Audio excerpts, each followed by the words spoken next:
Ma fille a dit « Ta maison et ta voiture ont été vendues. Demain, nous laissons tout derrière nous. » J'étais encore en blouse d'hôpital, assise dans la salle d'attente du laboratoire, quand mon portable a vibré. J'ai regardé l'écran, Camille. J'ai décroché avec un sourire automatique.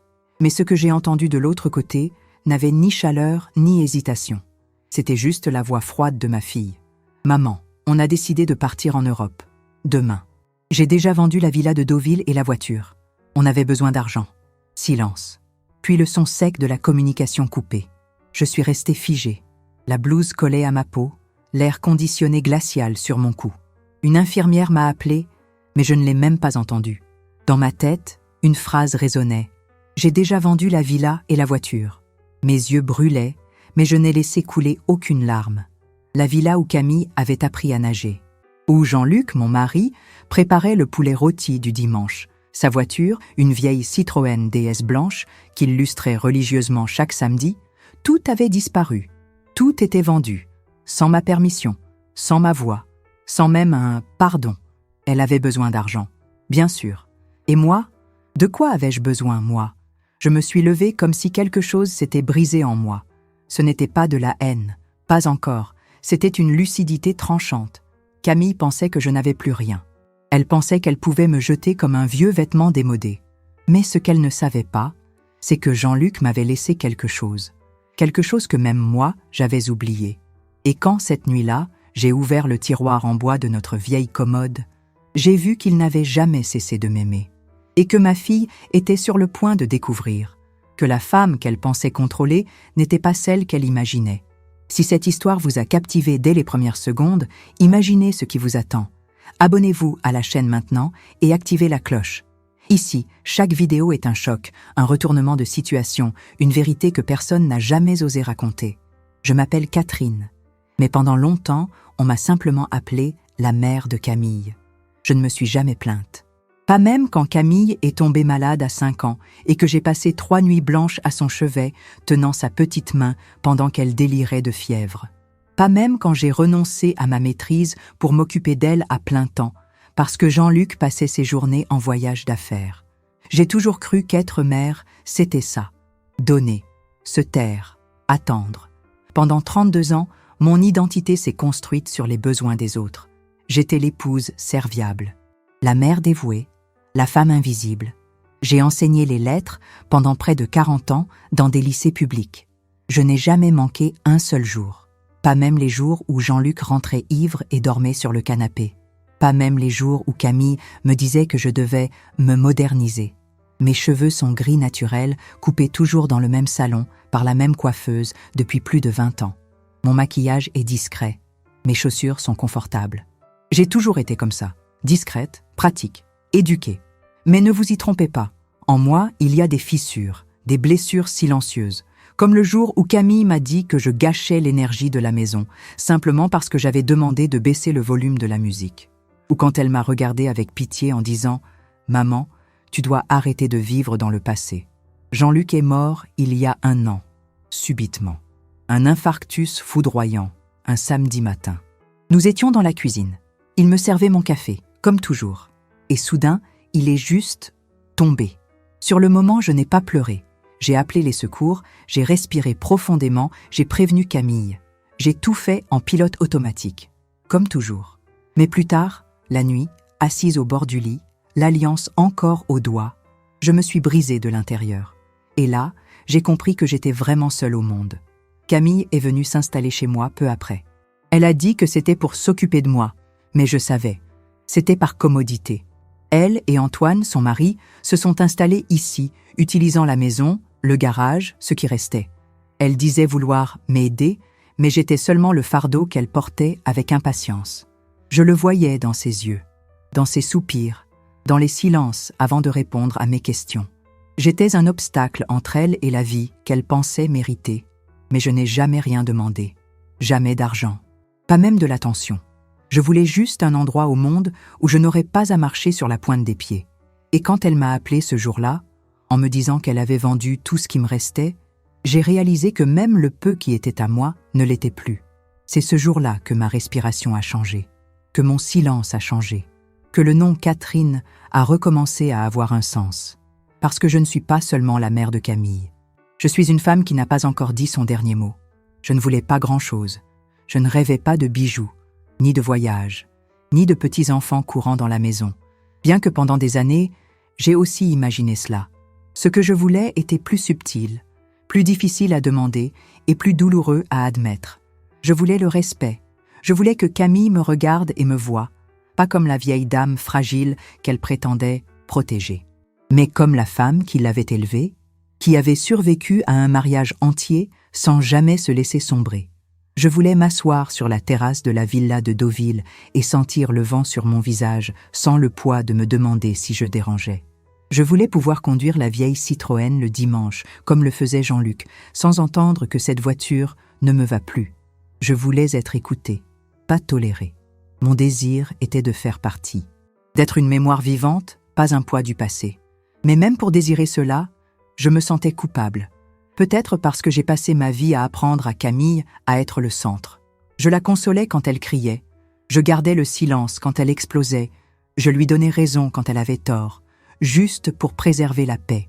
Et maintenant, à 68 ans, je demandais encore la permission d'exister. Camille a toujours été intelligente, ambitieuse, magnétique. Le genre de personne qui, en entrant dans une pièce, change l'atmosphère. Jean-Luc trouvait cela charmant. Moi, parfois, je me sentais petite à côté d'elle. Mais j'acceptais. J'acceptais parce que j'étais mère. Parce qu'aimer un enfant, c'est souvent se plier sans faire de bruit. Sauf que les plis finissent par créer des rides intérieures. Et maintenant, avec tout de vendu, maison, voiture, passé, j'ai réalisé que mon désir n'était pas seulement d'être vue. C'était de me souvenir de qui j'étais avant de m'effacer pour Camille.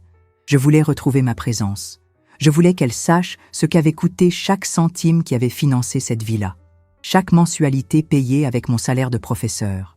Chaque week-end où je m'occupais de la maison pour qu'elle, adolescente, puisse inviter ses amis sans jamais lever le petit doigt. Je voulais qu'elle sente le poids du choix qu'elle avait fait en échangeant mon affection contre des chiffres. Mais plus que tout, je voulais la paix. Je voulais dormir dans un endroit où personne ne lèverait les yeux au ciel si je demandais à quelle heure on dînait. Je voulais marcher dans ma propre maison sans me sentir comme une invitée indésirable. C'était ça mon désir, une dignité silencieuse. Je ne voulais pas de vengeance. Du moins, pas à ce moment-là. Je voulais, peut-être, que Camille s'assoie avec moi, me regarde dans les yeux et dise « Maman, merci pour tout ». Une phrase si simple, si courte, mais qui n'est jamais sortie de sa bouche. Ce que Camille disait, c'était « Maman, tu es trop sensible. Maman, tu compliques tout.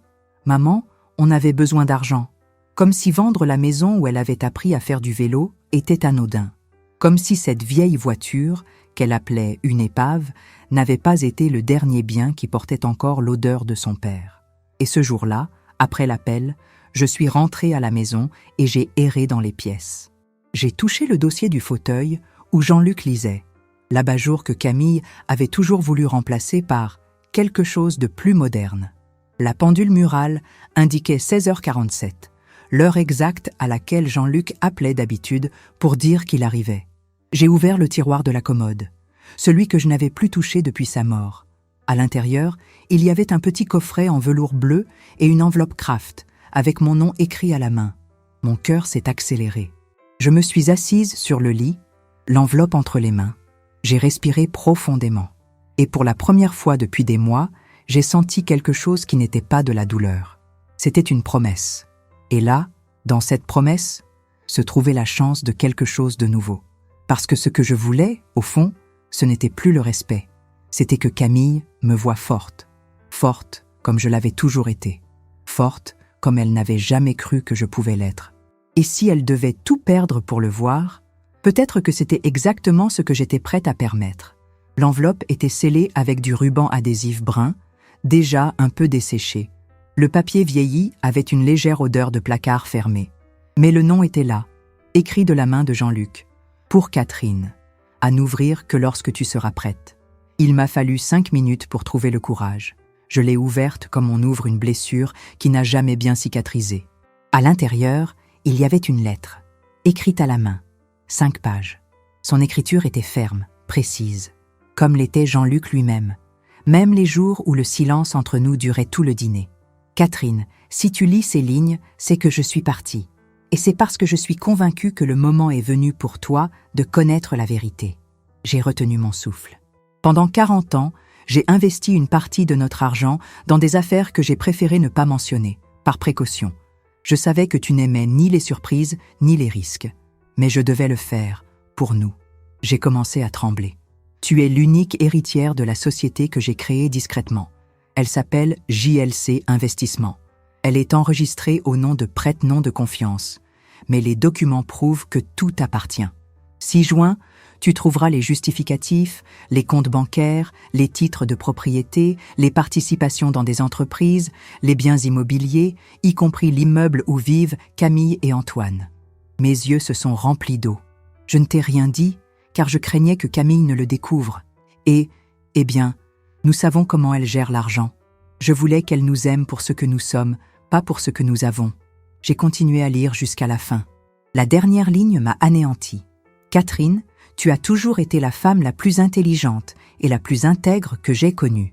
Maintenant, tu es aussi une femme puissante. Utilise ce pouvoir avec sagesse. Avec tout mon amour, Jean-Luc. J'ai fermé les yeux. J'ai senti un nouveau poids sur mes épaules, mais, étrangement, j'ai aussi ressenti de la légèreté. Je me suis levée et j'ai traversé la maison. Chaque objet semblait différent maintenant. Le tapis du salon, les chaises de la cuisine. Le portrait en noir et blanc sur le mur de l'escalier. Cette maison, Camille pensait qu'elle était à elle, qu'elle pouvait vendre, décider, ordonner. Mais ce n'était pas le cas. Elle était à moi. Elle avait toujours été. Le bruit du portail m'a tiré de ma transe. C'était Camille qui rentrait, seule. Elle est entrée par la porte principale avec un sac de courses et m'a regardée sans grand intérêt. « Maman, ça va ?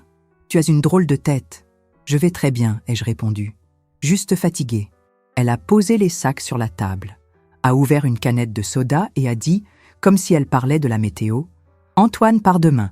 Il est convoqué à une réunion importante à Lisbonne. Je pense qu'on va avancer le déménagement. » Mon estomac s'est noué. « Vous avez donc déjà décidé ? » ?»« Bien sûr. La vente de la villa est conclue. La voiture aussi. J'ai utilisé ta signature électronique qui était enregistrée dans tes emails.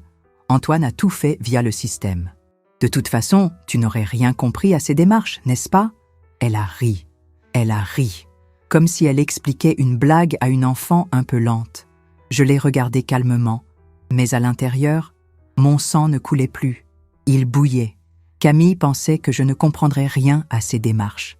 Elle pensait que ma seule fonction dans la vie était de sourire, de cuisiner et de mourir sans faire de bruit. Mais maintenant, je savais tout. Cette nuit-là, pendant qu'elle et Antoine s'enfermaient dans leur chambre pour discuter de billets d'avion, d'euros et de valises, je me suis assise à table avec les papiers de Jean-Luc. J'ai classé chaque feuille. J'ai lu chaque clause. Mes doigts tremblaient. Mes yeux me brûlaient. Mais j'ai continué. Dans le dernier dossier, il y avait la carte de visite d'un avocat, Benoît Laurent, avec une note manuscrite, de confiance. Il sait tout. J'ai appelé le numéro au dos. La voix à l'autre bout du fil était sereine. Cabinet Laurent, bonsoir. Bonsoir, maître Laurent. Je m'appelle Catherine. Je suis l'épouse de Jean-Luc. J'ai trouvé certains documents. J'ai besoin de comprendre exactement ce qu'ils signifient. Il y eut un bref silence. Puis, il a répondu avec un calme qui m'a presque fait pleurer. Madame, je suis à votre entière disposition. Je peux vous recevoir demain matin à mon cabinet. Jean-Luc avait une confiance immense en vous et en moi. J'ai raccroché. Je suis restée immobile un moment. Je sentais le sol se dérober sous mes pieds. Mais cette fois, ce n'était pas comme tomber.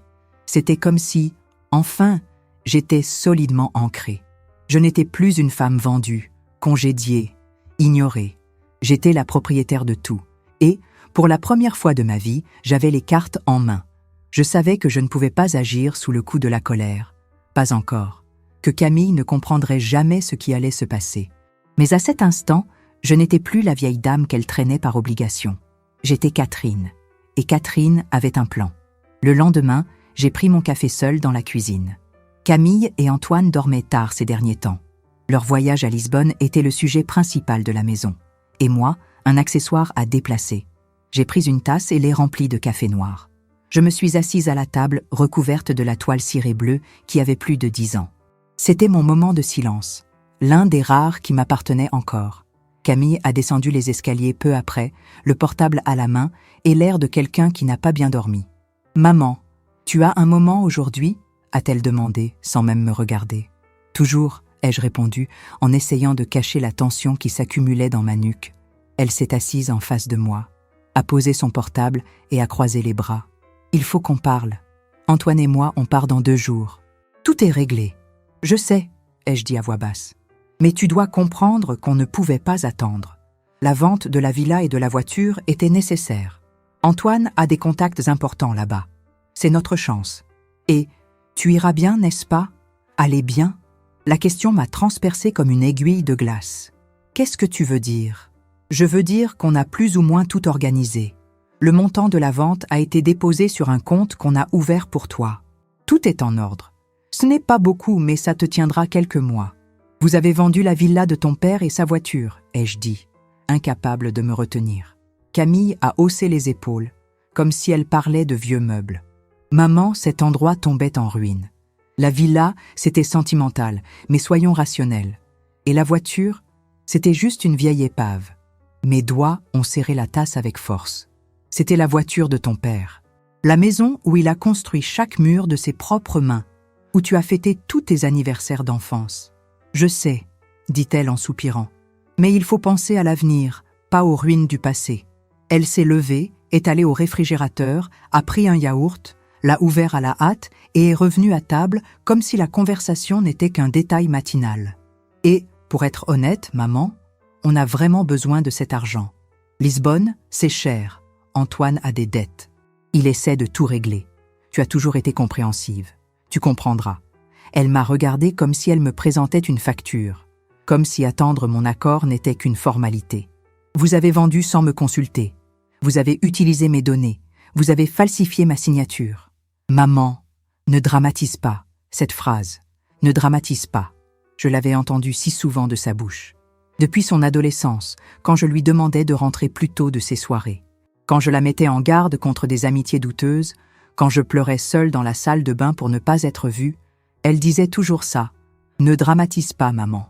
Mais maintenant, je sentais quelque chose de nouveau. Une colère qui ne brûlait pas. Elle glaçait. Et où vais-je vivre, Camille? Elle a arrêté de remuer son yaourt. La cuillère a fait un bruit sec au fond du pot. Eh bien, c'est de ça que je voulais te parler. On a pensé à un petit endroit. Antoine a trouvé un appartement meublé dans le centre. C'est simple, mais c'est suffisant pour toi. On a déjà les papiers. La caution vient de l'argent de la vente. Je n'ai pas pu réagir immédiatement. L'air semblait trop dense, comme si chaque mot qu'elle prononçait alourdissait le poids sur ma poitrine. Un appartement en location? Oui, c'est plus pratique.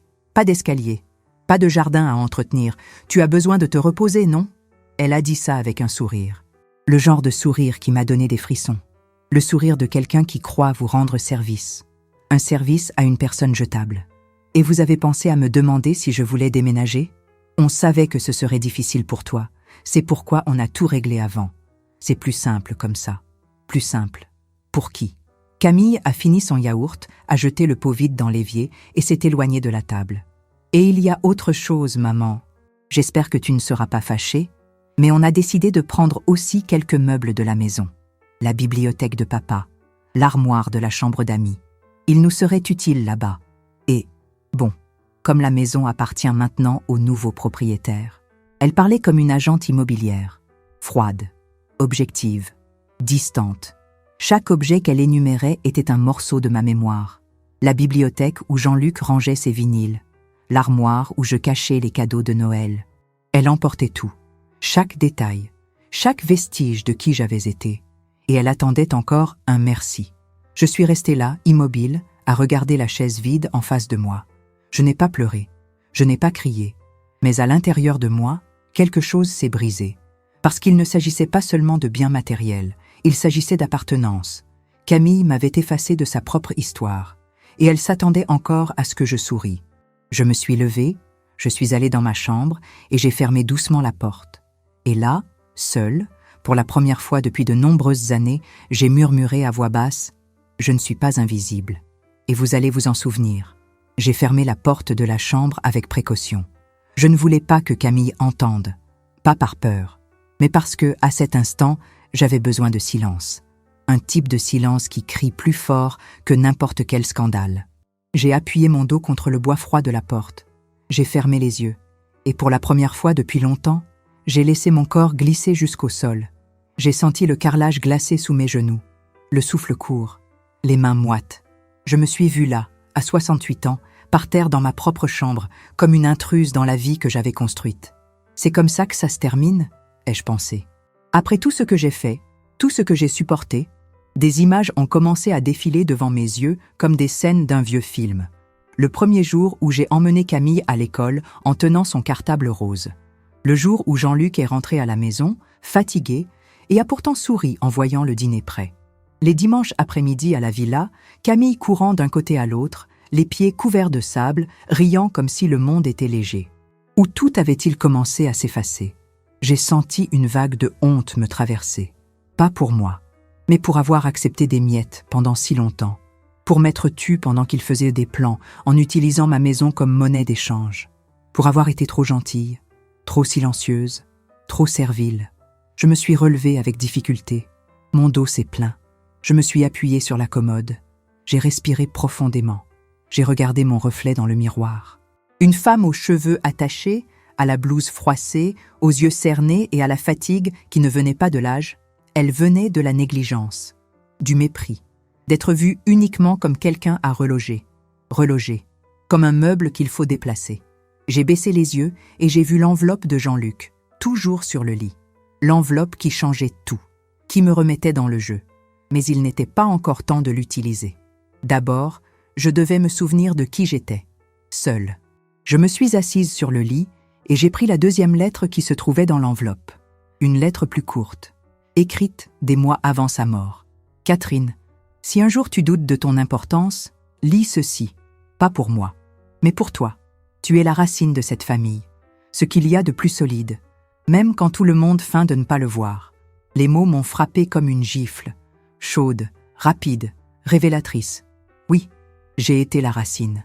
Et maintenant, on m'arrachait avec un bulldozer appelé égoïsme. J'ai pris le téléphone. Par impulsion, j'ai commencé à composer le numéro de Camille. Mais je me suis arrêtée. Lui parler dans cet état serait une erreur.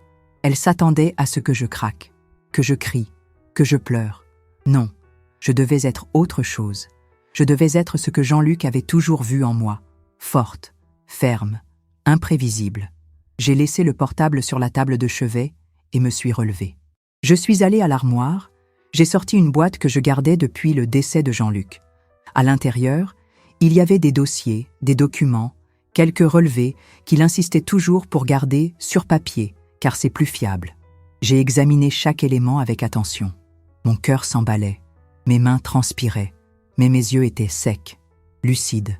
Parmi les papiers, j'ai trouvé la carte de Benoît. Si tu as besoin, appelle-le. Il sait quoi faire. J'ai pris le téléphone fixe et j'ai composé le numéro. Allô? Benoît? Je m'appelle Catherine. Je suis la femme de Jean-Luc. J'ai trouvé des documents. Il faut que nous parlions. Le ton de la voix à l'autre bout du fil a changé immédiatement. Madame, c'est un plaisir. Jean-Luc me parlait beaucoup de vous. Bien sûr, nous pouvons nous voir demain matin si vous préférez. Le cabinet est ici dans le centre. J'ai noté l'adresse. J'ai raccroché et j'ai respiré profondément. J'ai ouvert l'armoire. J'ai pris ma plus belle blouse, celle en tissu bleu marine que Jean-Luc adorait, et je l'ai suspendue à l'extérieur pour le lendemain. Il était encore tôt. Camille et Antoine sortaient dîner avec des amis. J'ai entendu des rires dans le couloir, leurs pas résonnant d'insouciance. Je suis restée dans ma chambre, debout, à regarder la fenêtre entr'ouverte. Le vent du soir commençait à entrer, doux, comme un murmure, et j'ai compris. Ce n'était pas seulement de la colère. Ce n'était pas seulement de la douleur. C'était une clarté qui me traversait avec la force d'une avalanche silencieuse.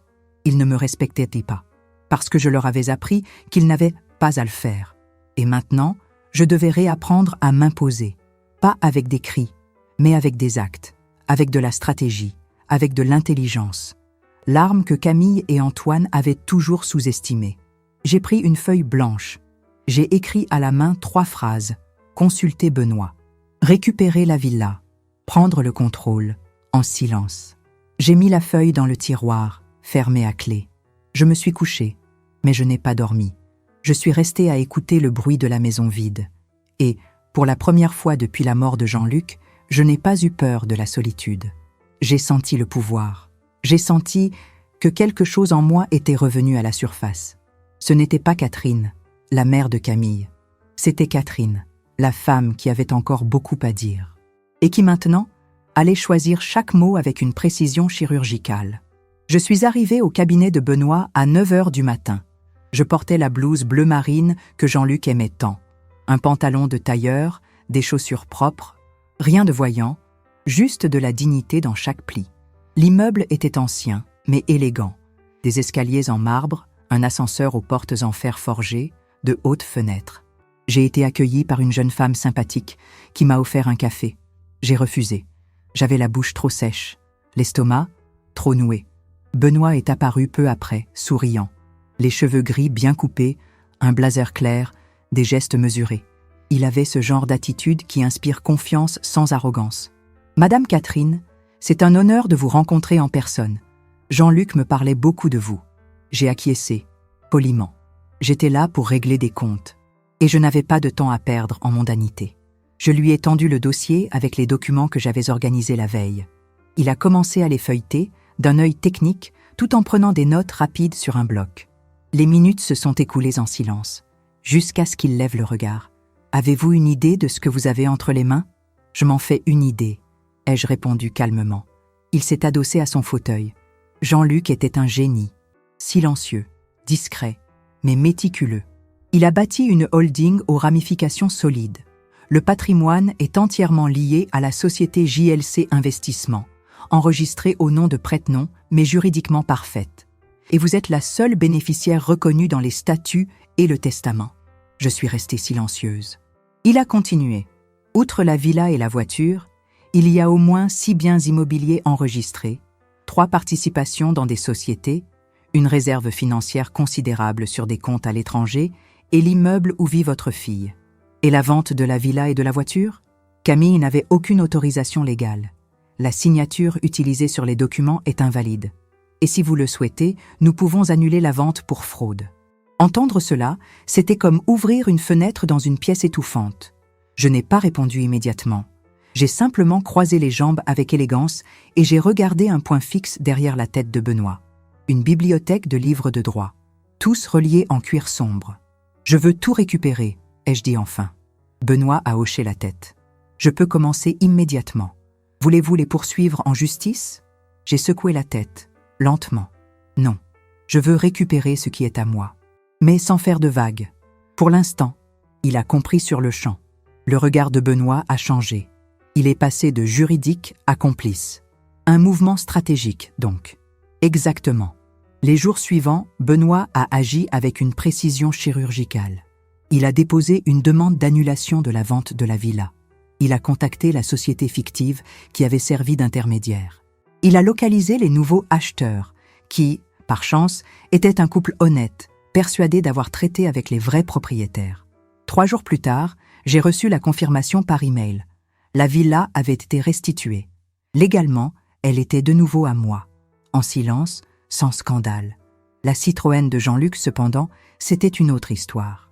Camille avait transféré la carte grise des mois auparavant, avec une procuration qui, selon Benoît, semblait avoir été signée par moi, mais avait probablement été utilisée de manière frauduleuse. « Ce sera plus difficile, madame. Mais j'ai un contact à la préfecture. Nous pouvons découvrir qui est le nouvel acheteur et peut-être négocier. » J'ai acquiescé. Chaque victoire faisait désormais partie d'une construction plus vaste. Pendant que Benoît s'occupait des formalités légales, je maintenais ma routine à la maison. Je suis devenue une figure presque invisible, et c'était exactement ce que je voulais. Camille et Antoine étaient bien trop occupés à préparer leur voyage pour remarquer les détails. Comme le fait que je passais plus de temps dans l'ancien bureau de Jean-Luc, ou que j'étais constamment avec des papiers sur les genoux, prétendant faire des mots croisés tout en lisant des contrats. Ou que je sortais tôt et rentrais en fin d'après-midi, avec des sacs qui ne correspondaient pas à mon style habituel. Des documents, des copies certifiées conformes, des dossiers classés. Ils pensaient que j'étais déprimée. « Tu devrais sortir plus, maman », a dit Camille un jour avec condescendance. « Je sors suffisamment », ai-je répondu, sans la regarder.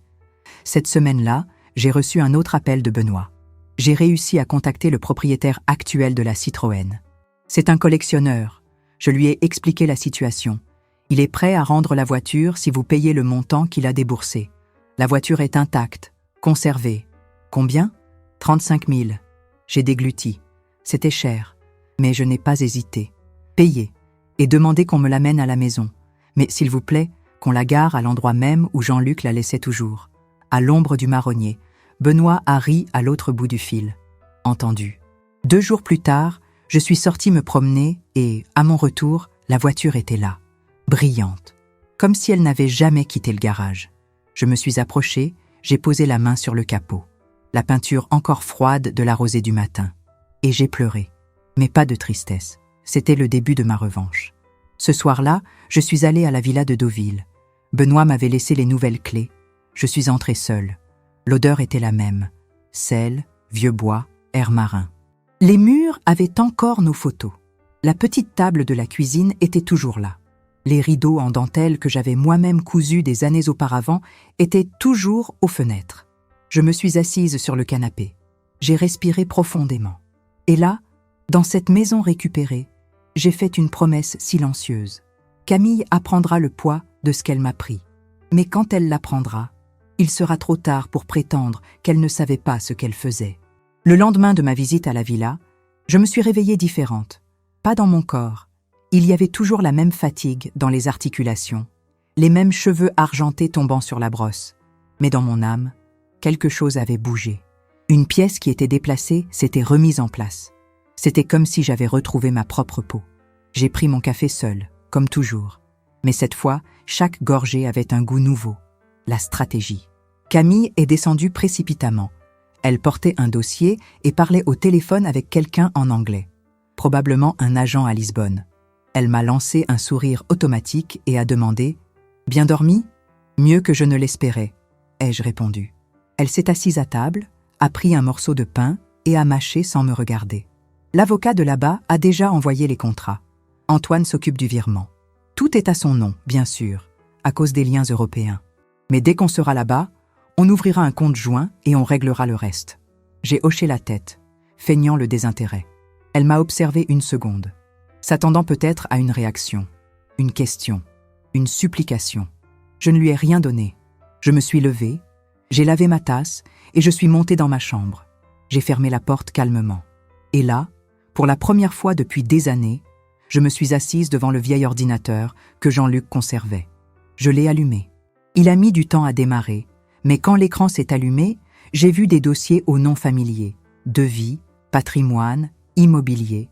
Il avait tout laissé organiser, comme s'il savait qu'un jour, j'en aurais besoin. J'ai passé la matinée à cataloguer des fichiers, à créer des tableurs, à comprendre chaque chiffre. L'après-midi, Benoît m'a appelé. « Tout est prêt, Madame Catherine. Les titres de propriété des biens immobiliers sont à jour. Le compte de la holding a été réactivé avec votre autorisation. L'immeuble où vit votre fille est également légalement à votre nom. » Je suis restée silencieuse un instant. L'immeuble ?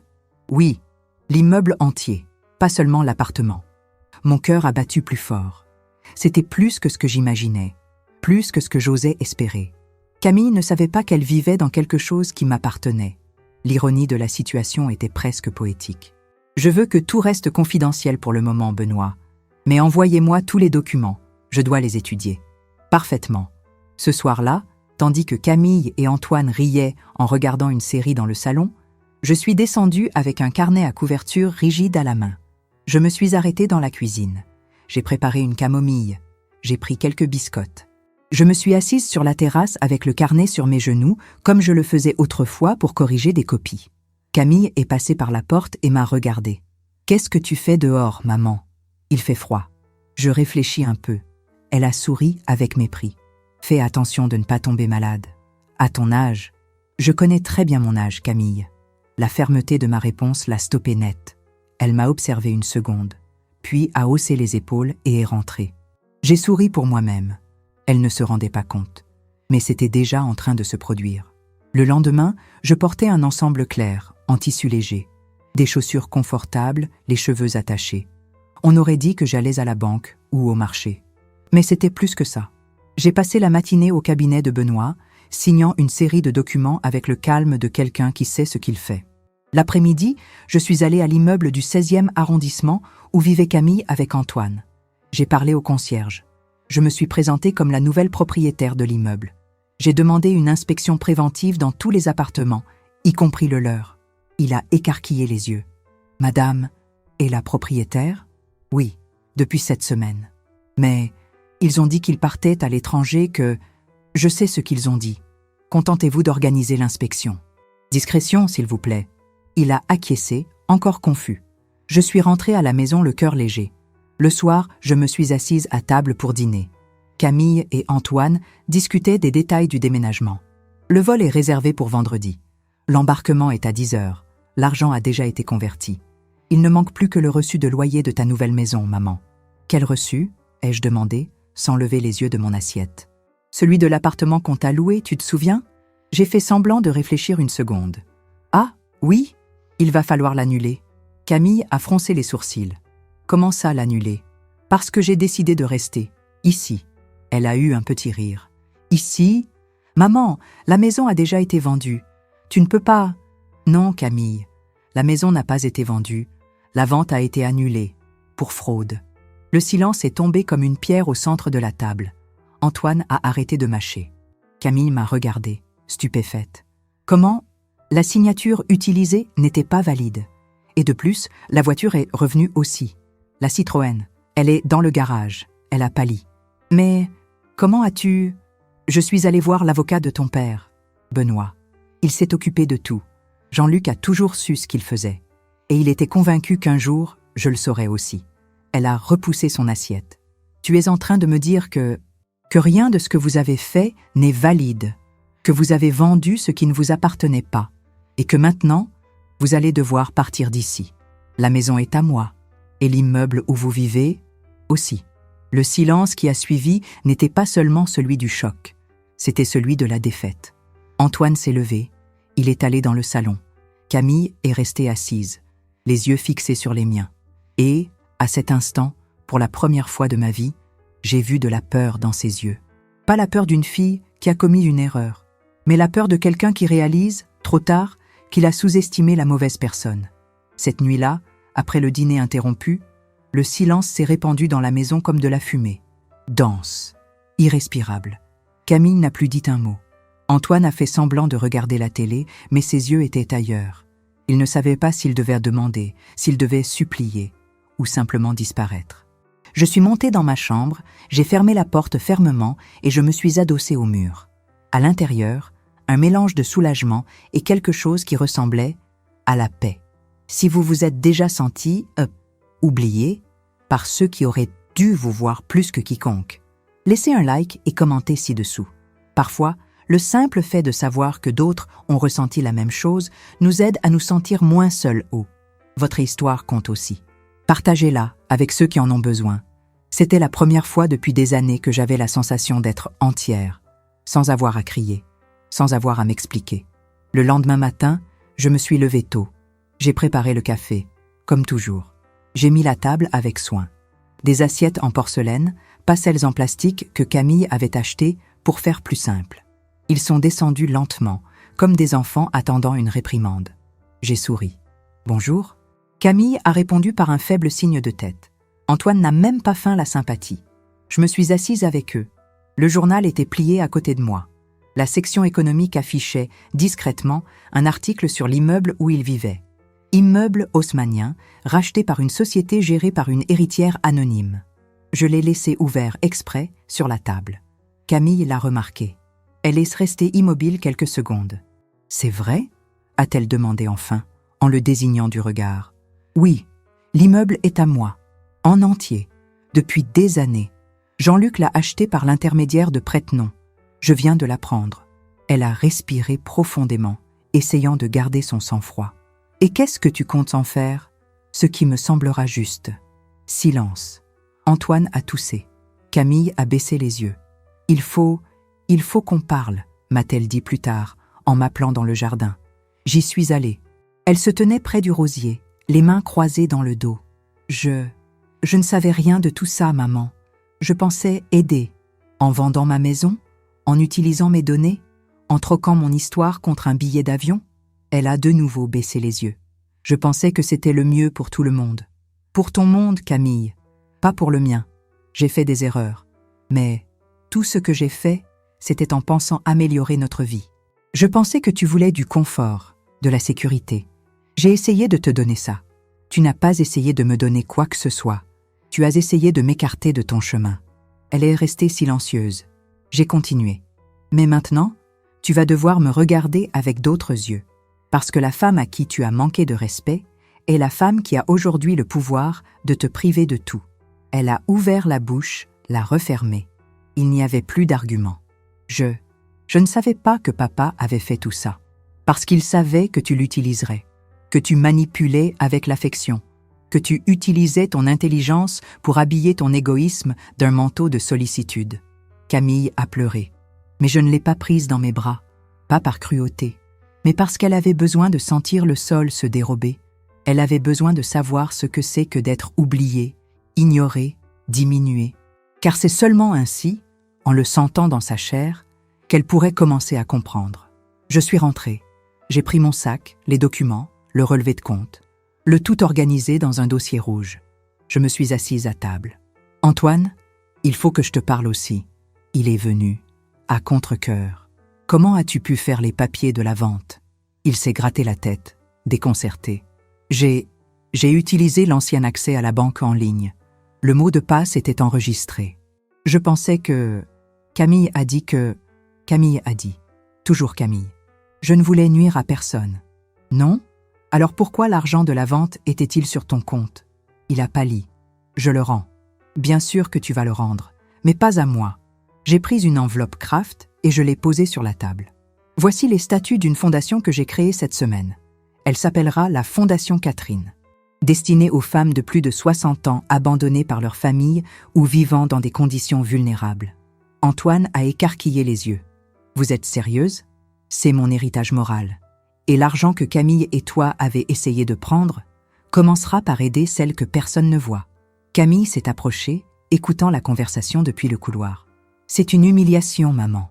Non, c'est la justice. Elle pleurait maintenant. Pour de vrai. J'ai eu tort. Mais tu ne peux pas tout nous prendre comme ça. Je ne prends rien. Je remets juste le monde sur son axe. Elle s'est agenouillée à côté de moi. Pour la première fois depuis longtemps, elle m'a regardé dans les yeux comme une fille. Pas comme une administratrice. Pas comme une juge. Pardonne-moi, maman. J'ai posé ma main sur la sienne. Le pardon n'efface pas ce qui s'est passé, mais c'est un début. Maintenant, lève-toi. Tu vas devoir marcher seule pendant un certain temps. Elle a acquiescé, en larmes. Je me suis levée, j'ai pris le dossier rouge et j'ai quitté la pièce. J'ai monté les escaliers d'un pas ferme. Chaque marche était un passé qui se fermait. Chaque pas était un morceau de moi qui se reconstruisait. En arrivant dans ma chambre, j'ai regardé le miroir.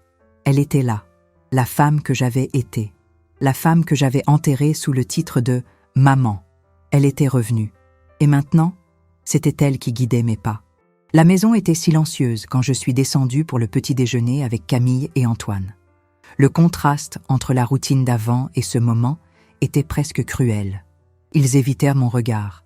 Je les observais calmement, avec l'assurance de celle qui sait qu'on l'a trop sous-estimée. C'était maintenant à leur tour de se demander jusqu'où je pouvais aller. Camille a tenté d'esquisser un sourire, mais ses yeux trahissaient la confusion et la peur.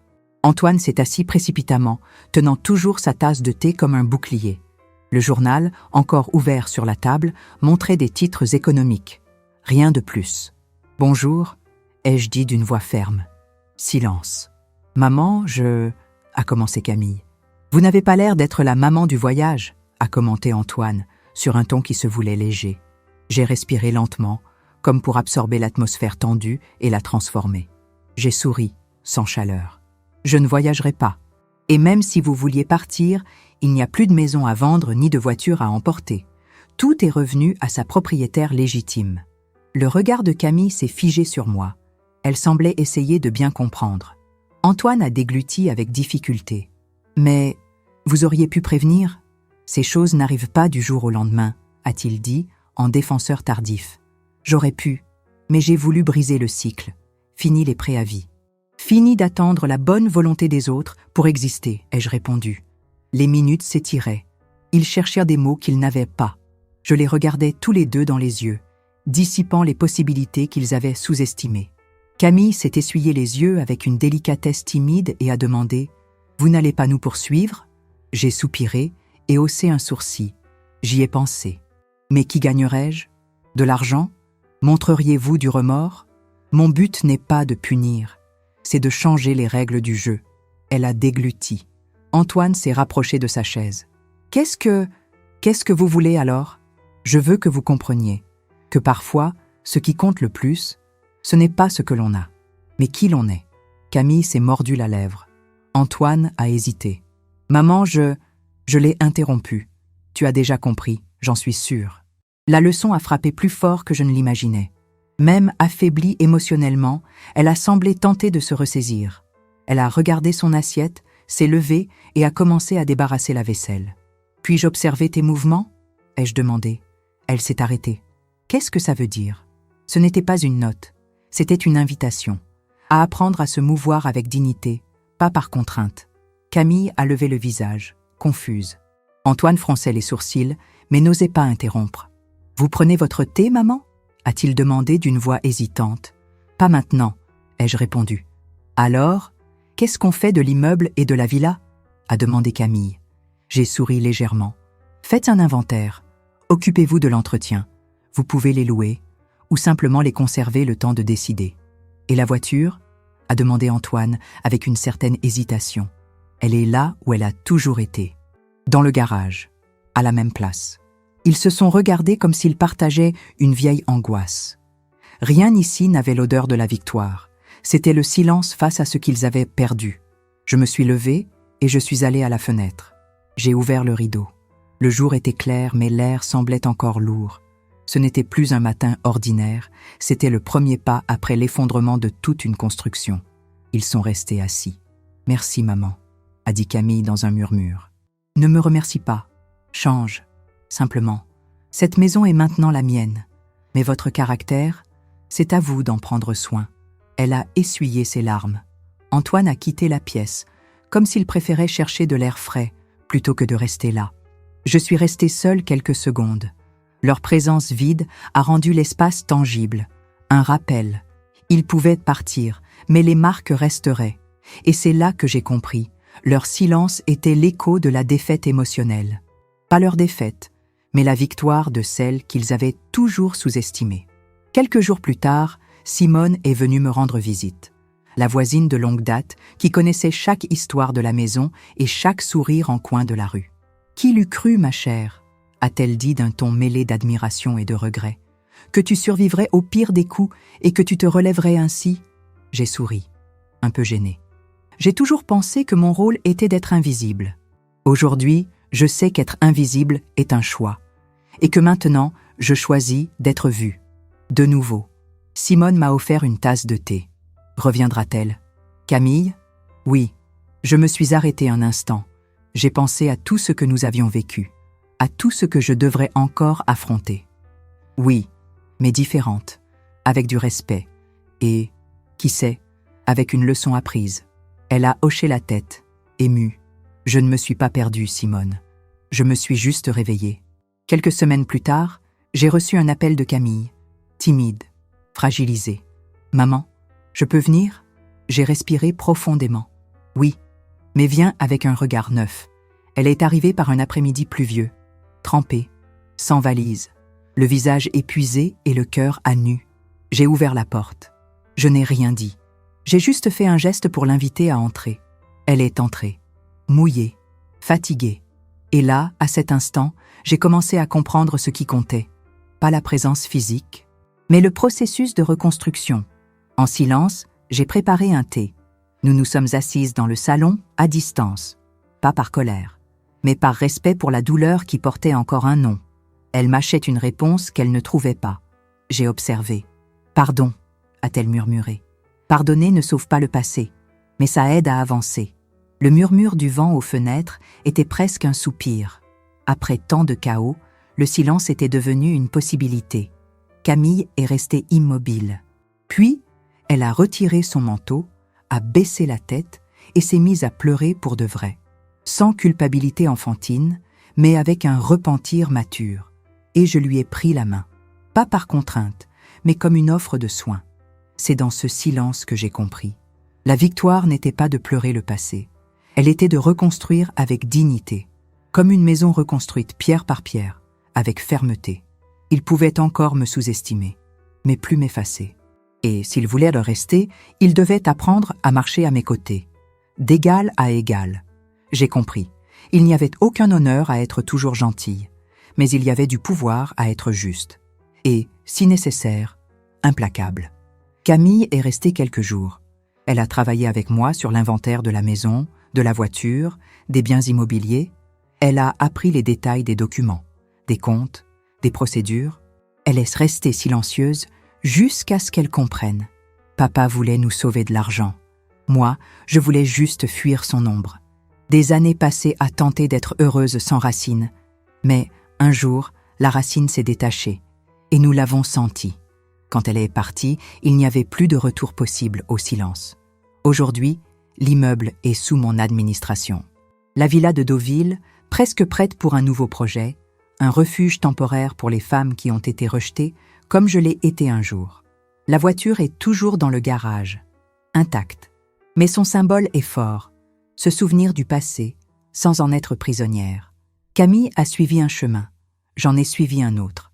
Mais maintenant, notre lien est repensé, renouvelé. Plus mère et fille par le sang seulement, mais par choix, non plus automatique, mais conscient. Et tandis que j'écris ceci, je regarde depuis la terrasse que Jean-Luc a construite. La mer au loin, la brise légère. Je sens que ça a marché. La vie m'a permis de conquérir. Mais surtout, je me suis conquise moi-même. J'ai passé la matinée avec le carnet rouge à côté de moi, regardant les fenêtres du salon. La lumière entrait doucement, simulant une clarté qui était enfin arrivée dans ma tête. Il était temps de réfléchir. Et, pour la première fois depuis longtemps, je me sentais entière. J'ai appris que l'amour maternel n'est pas une abnégation sans limite. C'est prendre soin de ses propres limites. Aimer ne signifie pas disparaître. Cela signifie exister, résister et se choisir. Mon silence pendant des années a signifié la faiblesse. Aujourd'hui, il représente la stratégie et la conscience de soi. J'ai compris que la dignité ne s'impose pas par des cris, mais se reconstruit par des actes fermes et silencieux. C'est dans mon silence que j'ai appris la valeur de chaque action planifiée. C'est là que j'ai réalisé que le respect ne s'exige pas, il se conquiert. J'ai été une mère exemplaire, une épouse dévouée, une professeure engagée. Mais j'ai cessé d'être Catherine. Je me suis confondue, me perdant dans le reflet de ma fille, de ma famille, de mon mari. Et j'en ai payé le prix fort. La blessure n'était pas seulement la trahison de ceux qui m'ont maltraitée. C'était ma tolérance prolongée. La légitimation de ce qui me rabaissait. Quand Camille m'a appelé quelques heures plus tôt pour me dire qu'elle voulait venir me voir, je n'ai pas ressenti d'inquiétude, mais de l'espoir. Une invitation délicate à un nouveau départ. Pas une demande de pardon enfantine, mais une reconnaissance tardive que quelque chose avait échoué. Son geste n'a pas effacé le passé, mais il a ouvert une fenêtre pour la reconstruction.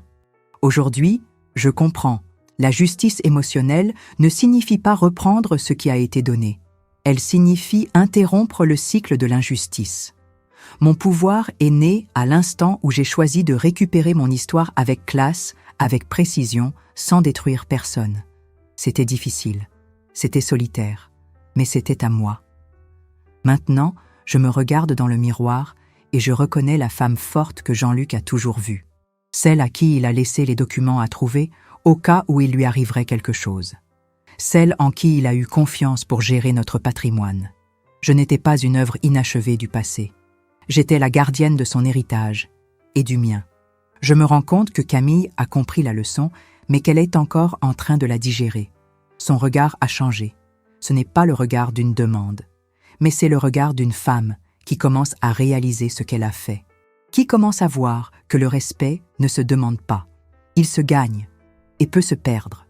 Je ne suis pas devenue millionnaire avec le patrimoine que j'ai reçu. J'ai conquis quelque chose de plus grand. J'ai retrouvé ma voie, ma place dans le monde et ma paix intérieure. Et je découvre que mon plus grand héritage, Ce ne sont pas les biens immobiliers, mais le sentiment de pouvoir me choisir avant tout dommage. J'ai passé des nuits à réfléchir à ce que serait mon avenir. Je ne voulais plus de la maison pleine de fantômes. Je désirais la transformer en quelque chose de vivant. C'est alors que l'idée est venue. Ouvrir la villa comme un refuge temporaire pour les femmes vulnérables qui, comme moi, ont été rendues invisibles par ceux qui auraient dû les protéger. Des femmes qui ont tout perdu par dépendance émotionnelle ou par abandon familial. Je superviserai le projet. Pas seul, il y a un réseau de bénévoles et de professionnels. Mais j'apporterai mon expérience de vie, le poids d'être méprisée, la force de se relever. Je donnerai aux femmes non seulement un toit, mais une perspective renouvelée, la semence silencieuse de ce qui m'a été arraché. Et bien sûr, j'ai choisi de garder la voiture dans le garage. Ce n'est pas un symbole de luxe, c'est un symbole de mémoire, de constance. Jean-Luc conduisait cette Citroën comme si elle faisait partie de la famille. La garder intacte a été ma petite révolte silencieuse. Le souvenir vivant que celui qui avait construit ce foyer était toujours présent. Et moi, enfin, aussi. Je m'appelle Catherine. Mais aujourd'hui, je connais le poids et la légèreté de porter ce nom. Je sais que je peux porter des cicatrices sans leur permettre de définir mon chemin. La tristesse n'a pas été un détour, elle a été un pont. La douleur, un carburant. Et je peux dire, le silence qui m'a fait taire pendant des décennies est devenu une action puissante. L'invisibilité qui m'a étouffée est devenue le fondement d'une construction. La trahison qui m'a détruite est devenue l'élan pour me relever avec fermeté. Aujourd'hui, je me vois entière. Et je sais que, à partir de maintenant, je peux être un guide, pas une victime, un exemple, pas une ombre, une présence réelle, pas un appendice émotionnel. Je ne termine pas cette étape par des applaudissements, mais par une conviction et par une promesse silencieuse. Quiconque essaiera de m'effacer à nouveau reconnaîtra l'écho de la femme qui a appris à renvoyer l'écho. C'est moi, maintenant. Intégrité restaurée. Silence réécrit. Pouvoir légitime. Et enfin, dignité retrouvée. Après ce nouveau départ, la maison était différente. Il n'y avait plus le poids des attentes, des décisions unilatérales, de la présence imposée. Il restait le silence reconstruit, l'écho de choix conscients. Et le sentiment que ma place n'était pas seulement une petite chambre, c'était mon sol. Camille est restée avec moi quelques semaines. Elle a lavé des casseroles, révisé des contrats, aidé à l'inventaire de la villa. Elle a appris à comprendre chaque ligne des documents. Elle a cessé de pleurer lorsque je révisais les clauses. Elle a compris que la maison n'était pas un prêt, mais un héritage qui avait été ignoré jusqu'à être revendiqué. Elle a compris que la dignité ne se résume pas à l'argent, mais dépend de l'identité que l'on défend. La relation entre nous a subi une rénovation silencieuse. Nous n'étions plus mère et fille par obligation. Nous sommes devenus partenaires dans le soin de ce qu'il y avait de plus significatif, la vérité de notre histoire. Les conversations, autrefois tendues, sont devenues un partage. Les silences issus de la culpabilité sont devenus des silences respectueux. Et, pour la première fois, j'ai réalisé que je pouvais enseigner sans m'effacer. La Fondation Catherine a grandi lentement, mais avec des racines profondes. J'ai utilisé la villa de Deauville comme refuge pour les femmes vulnérables. Certaines sont arrivées brisées, sales, écrasées par des séparations, des violences, des trahisons, reflétant une partie de ce que j'ai ressenti un jour. Des bénévoles sont venus avec des dons, des médecins, des psychologues, des avocates. Et nous avons créé un parcours d'accueil affectif et légal. Des femmes qui avaient été hébergées me saluaient dans la rue avec un remerciement silencieux. Cela m'a comblé plus que n'importe quelle fortune que Jean-Luc aurait pu laisser. L'immeuble que j'ai récupéré est devenu le symbole de ma présence dans le monde. Une copropriété élégante, gérée par mes soins. J'ai visité chaque étage, parlé avec les résidents, aidé à réparer l'ascenseur, à changer les ampoules. Lors d'une réunion avec le syndic, j'ai entendu quelque chose qui m'a marqué. « Madame, vous n'êtes pas ostentatoire, mais votre attitude a changé toute l'atmosphère. » C'était vrai. Je n'avais pas besoin d'être imposante. Mon pouvoir résidait déjà dans la ferme simplicité de celle qui exerce ses responsabilités. Camille est revenue y vivre, mais avec une nouvelle conscience. Elle a appris à payer ses charges avec son propre travail, après avoir accepté un emploi modeste qui ne lui convenait pas auparavant. Elle a appris que la dignité n'était pas une faiblesse, mais un choix, et qu'un nouveau départ se construit avec honnêteté. Elle m'a dit, un après-midi, en regardant par la fenêtre de l'immeuble, « Maman, j'ai vécu dans le danger constant de ne pas être vue. » Et maintenant, j'ai compris que j'avais une femme entière à mes côtés qui, même invisible, a toujours été entière. Quant à la Citroën, j'ai choisi de ne pas l'utiliser. Je l'ai gardée dans le garage comme une relique d'une étape terminée. Ce véhicule était plus qu'un moyen de transport. C'était la mémoire vivante d'un homme qui avait investi dans la discrétion et la protection. La voiture restaurée est devenue un symbole d'honneur, pas de statut. C'est la mémoire qui a construit mon équilibre émotionnel. Les voisins venaient admirer sa brillance, sa nouvelle peinture. Et je souriais, en silence, sachant que ma force se manifestait dans le soin de ce que beaucoup avaient appelé une épave. Ma routine a changé, mais mon but est resté intact. J'ai continué à donner des cours de lettres quelques heures par semaine. J'adorais écouter les élèves. Ils me voyaient comme un exemple. Il y avait dans les salles de classe un nouveau respect sur leur visage. D'anciens professeurs disaient « Catherine est revenue différente ». Je ne me battais pas pour attirer l'attention. L'attention venait à moi. À la maison, je garde des photos de famille. Le portrait ancien de Camille à 8 ans, riant devant la villa, le cadre de Jean-Luc souriant sur le canapé. Mais ils n'occupent pas un espace émotionnel retentissant. Ils sont là pour rappeler que la vie construit et reconstruit ses récits, et que la mémoire n'est pas de la nostalgie, c'est la base d'un choix. Je reçois des messages de parents qui demandent de l'aide. Je réponds avec patience. La plupart ne connaissaient pas la véritable étendue des biens, mais je n'ai pas besoin d'expliquer. Mon attitude est ma réponse. Je sais que, la nuit même où j'ai cessé d'être invisible, j'ai laissé des questions vides irrémédiablement en suspens. Camille s'est mariée avec un homme simple. Il vit dans son immeuble, un gérant attentionné. Elle craignait de choisir quelqu'un au sein de la villa. Elle a pris soin de ne pas répéter les schémas. Je l'ai accepté avec légèreté. Il prend soin de la voiture avec affection. Parfois, je le vois laver le capot. J'observe de la fenêtre. Et je sens que ma détermination silencieuse a inspiré un geste qui traverse les générations. J'ai écrit des lettres. Une pour Camille, une pour moi-même. Et j'ai gardé les copies dans l'armoire du bureau. Quand les larmes seront trop fortes, ou que le doute m'envahira, je pourrai y retourner et me souvenir. J'ai échappé à l'effet domino de celle qui ignore ses cicatrices et refuse de les guérir. Aujourd'hui, je me sens complète. Je peux marcher dans la maison sans hésiter. Je peux dormir sans entendre les voix du jugement. Je peux planifier avec clarté l'envie d'aider, non par pitié, mais par pouvoir. Mon héritage n'est pas un héritage invisible. C'est la conviction de quelqu'un qui a réappris à exister et qui a aussi appris à accueillir celles qui, comme moi un jour, avaient perdu pied. Je reste ferme, vivante, digne.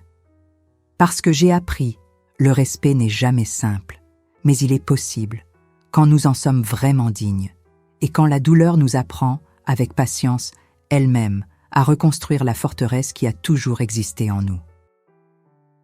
Aujourd'hui, après tout, j'ai compris une vérité simple. Les limites ne sont pas des murs. Ce sont les coutures de la dignité. J'ai passé des années en silence. C'est dans le silence que je me suis défaite. C'est dans le silence aussi que je me suis ramenée à ma propre place. Et maintenant, je peux vous le dire avec conviction. Le silence qui nous a fait taire pendant des générations peut se transformer en voix. Une voix ferme, authentique, qui ne s'éteint jamais. Si vous vous êtes déjà senti invisible dans vos relations, ou au sein de votre propre famille, vous savez que ce n'est pas une faiblesse d'admettre sa vulnérabilité. Mais vous savez aussi qu'il y a de la force à décider que vous n'accepterez plus de miettes émotionnelles, que vous ne vous effacerez plus pour exister. J'ai choisi de vivre avec intégrité. J'ai choisi de guider des hommes et des femmes qui croyaient, comme je l'ai cru un jour, qu'ils n'avaient pas le droit d'exister avec force. J'ai choisi de transformer ma douleur en refuge. Ce que j'appelais autrefois ma villa est devenu un point d'accueil pour les femmes qui ont été rejetées. Et ce choix m'a rendu plus que ce qui m'avait été enlevé. Il m'a rendu à moi-même. Si cette histoire vous a touché, partagez votre force ici dans les commentaires. Écrivez « Aujourd'hui, je choisis de me voir entière ». Que ces mots soient votre manifeste silencieux, non seulement pour vous, mais pour celles qui ont besoin d'entendre qu'elles ne sont pas seules. Peut-être y a-t-il quelqu'un dans cette lecture qui croit devoir se taire pour maintenir la paix, ou qui pense que le respect se gagne avec de la patience, même si ça fait mal. Cette personne mérite de savoir, le respect se construit avec de la clarté, pas avec de la résignation. Si vous êtes arrivé jusqu'ici, voyez cela comme un appel, pas pour changer de vie du jour au lendemain, mais pour permettre qu'à chaque choix, à chaque acte de respect envers vous-même, vous reconquériez votre valeur, de l'intérieur vers l'extérieur. Nous sommes ensemble dans cette construction. Chaque commentaire, chaque partage, chaque mot de votre part fait la différence. Car lorsqu'une femme décide de s'écouter, elle ouvre la voie pour que beaucoup d'autres soient entendus. Et la réflexion la plus profonde que cette histoire apporte est peut-être que la plus grande récompense n'est pas de récupérer ce qui a été pris, mais d'être l'auteur de sa propre reconstruction. Si vous voulez suivre d'autres histoires comme celle-ci, continuez à regarder.